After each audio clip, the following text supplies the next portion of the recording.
18 hours, 25 minutes later, Ted Cruz does not have a hair out of place, and he is a machine. This guy I watched last night on the floor of the Senate, and I thought, finally, a debate on health care and a discussion on health care that was reasoned, was telling the truth, wasn't yelling and screaming. It was just, look, this is the fact. This is what's going to happen. And there was one of the guys that stood up, a Democrat that stood up and said, "Well, what do you say to those people who say that this whole presidential election was over health care?" And he said it wasn't. I mean, the president wasn't owning health care. The president wasn't going, he wasn't running on that. And Mitt Romney certainly wasn't. And while Mitt Romney said, "I'm going to repeal health care," nobody voted for Mitt Romney because of health care, because we knew he's just going to replace it with something else like that. They had the discussion last night about it. This was a broken system. And it is a broken system. And the Democratic response to that is, well, let's fix it. It's a train wreck. That's not my words. That's Max Baucus's words. Harry Reid has even said it is a train wreck.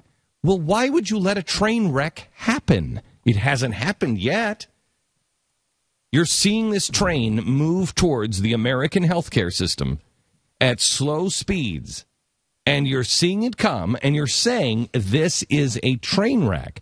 No one in their right mind would say, okay, well, let's let the train wreck hit the other train. And then we'll fix it. No, stop the train. And then if you want to build another train, build another train. But this one is on a collision course. It doesn't make any rational sense at all. But it is amazing to me how much of our science fiction is coming true now. How much of what we were warned about in 1984 in Brave New World. And I'm reading Ray Bradbury's Fahrenheit 451 right now. It is reading like a newspaper. It is reading like our conversations that we're having in America now. You won't believe how you can take Ray Bradbury from, I think this was 1950 something or other, and you can pull it right out and pull it off the shelves, and you can read it like a newspaper. Everything that our science fiction writers warned about is here.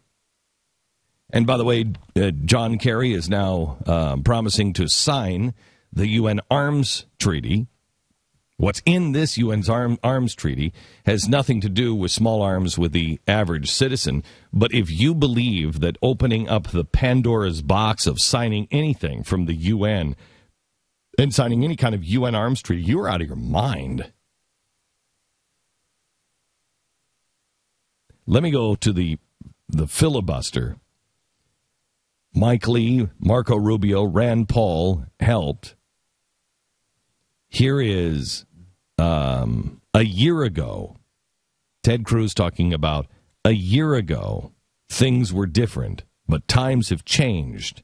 The argument you make is a serious one, and I would not encourage any member of this body to disregard the commitments they made to their constituents. But I would at the same time encourage every member not just to keep in mind the promises made on the campaign trail, but the ongoing views of your constituents, because as circumstances change, all of us respond to changed circumstances, including our constituents. And so Agreed. One must certainly respect the promises made, but at the same time, in the 9 months we've been here, in the year since the three of us were active candidates, the situation on Obamacare has changed. Look, I very much opposed Obamacare a year ago, 2 years ago, and 3 years ago. The time it was passed, I thought it was a bad idea. But a year ago, the unions didn't oppose it. A year ago, the president hadn't granted exemptions for big corporations. A year ago, members of Congress hadn't gone to the president, asked for an exemption, and gotten it. A year ago, we hadn't seen companies all over this country forcing people in 29 hours a week. A year ago, we hadn't seen one big corporation after another dropping their health insurance coverage, such as UPS telling 15,000 employees your spousal coverage is being dropped because of Obamacare. Your husbands and wives have just lost their coverage. So I would submit, Mr. President, that the circumstances have changed. He's doing this without teleprompter. I think in most cases, he's doing it without notes. These are all things he is thinking of off the top of his head after hour after hour. They're trying to show his, what they keep showing over and over again is his green eggs and ham. He's reading that to his kids. That's an endearing moment. For anybody else, that would be an endearing thing. They would say, oh, look, they would focus on him being away from his children, and he read Green Eggs and Ham. They would have had a camera with his children watching that, and they would have put it side by side, and that's all you'd be seeing. If this was a president, that's all you would be seeing right now, is what a wonderful dad he is. And look, he was fighting for his children, and that's not what they're doing. Nobody is playing that.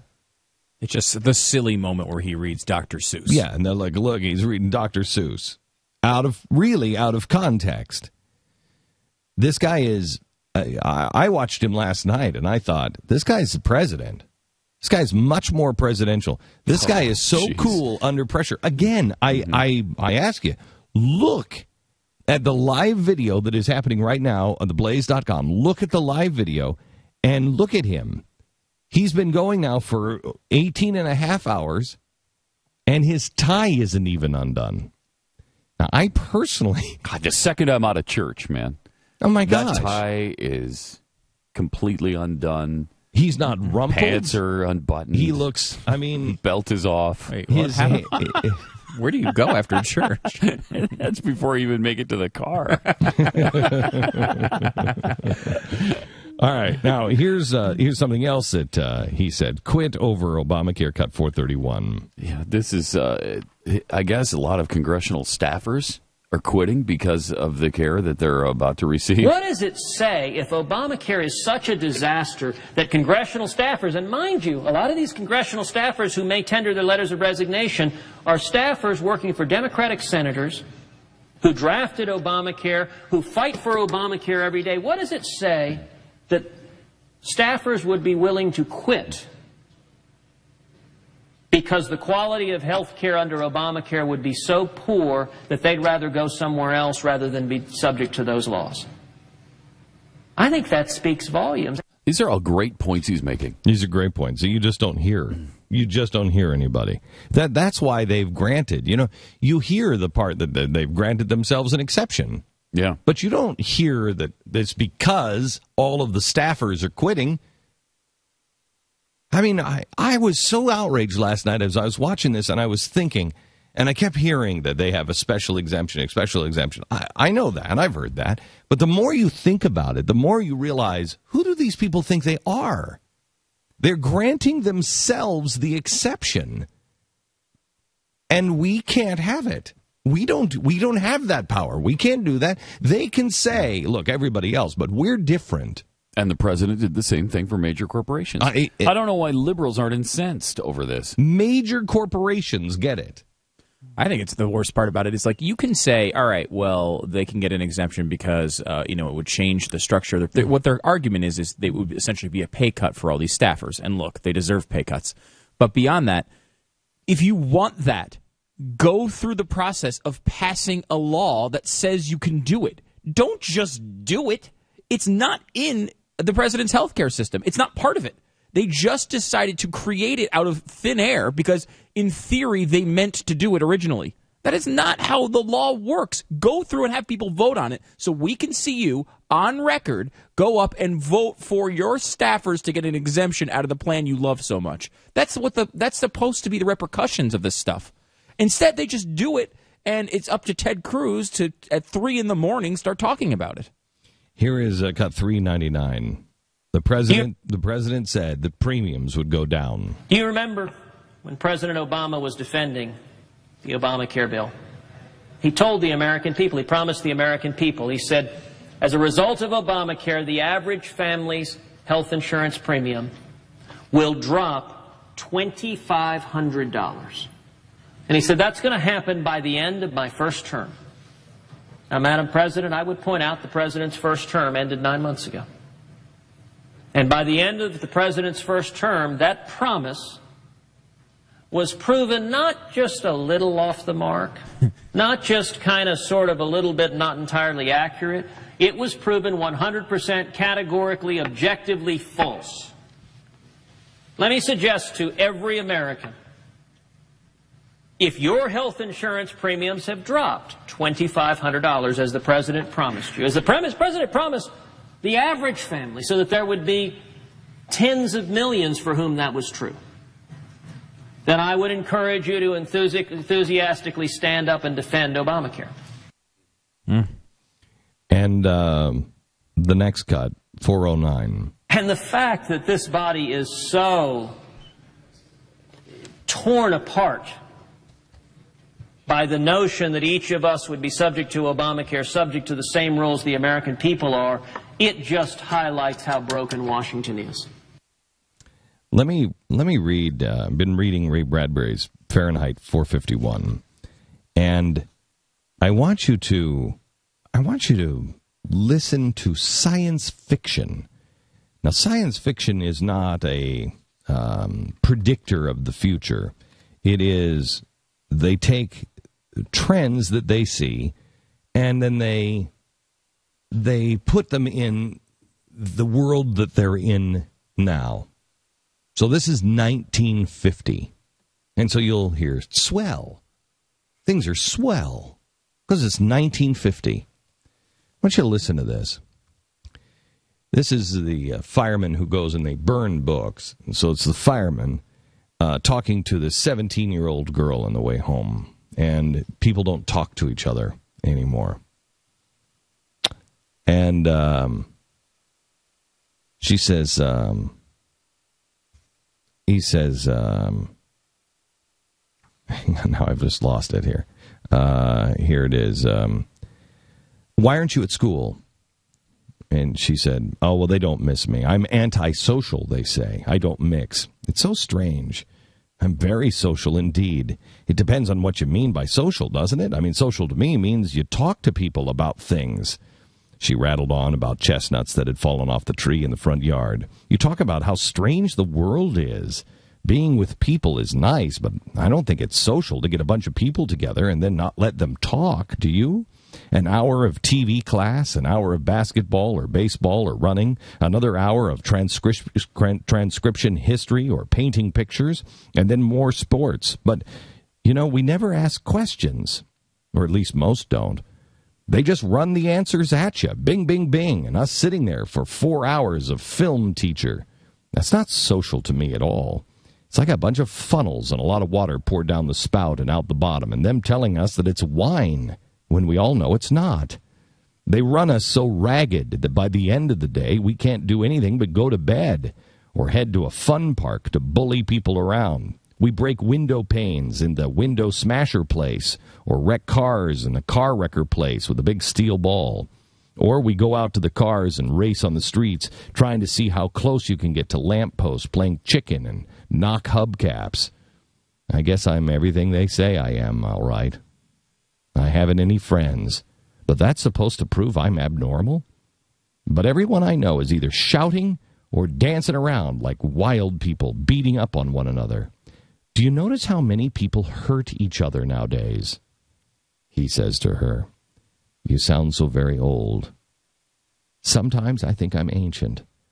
I'm afraid of children my own age. They kill each other. Did it always used to be that way? My uncle says no. 6 of my friends have been shot in the last year alone. 10 of them died in car wrecks. I'm afraid of them. They don't like me because I'm afraid. My uncle says my grandfather remembered when children didn't kill each other. But that was a long time ago when they had things different. They believed in responsibility, my uncle says. Do you know I'm responsible? I was spanked when I needed it years ago, and I do all the shopping and the house cleaning by hand. But most of all, she said, I like to watch people.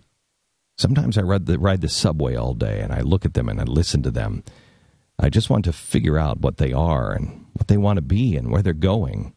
Sometimes I go to the fun parks and ride the jet cars, and as they race along the edge of the town at midnight, and the police don't care. As long as they're insured, as long as everybody has 10,000 insurance points, everybody's happy. Sometimes I just sneak around and listen in. I listen in subways, or I listen at soda fountains. And you know what? What?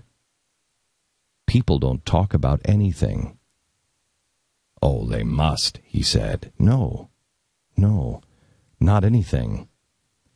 They'll name a lot of cars, or they'll talk about clothes or swimming pools, and they'll all say, oh, that's swell.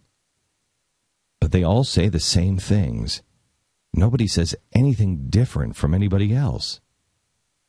And most of the time in the cafes, they have the joke boxes and the same jokes most of the time, or the same musical wall lit and the colored patterns running up and down, but it's only color and abstract. It doesn't mean anything. And at the museums, have you ever been to the museums? They're all abstract.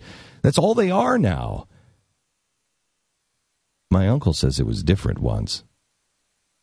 A long time ago, a long time back, sometimes pictures showed things or even showed people. Your uncle, he said. He must have been a remarkable man. Oh, he is. He certainly is. If that is not a conversation that is so close to the conversation many Americans are having today, and that was written by Ray Bradbury in 1950, a warning to the world.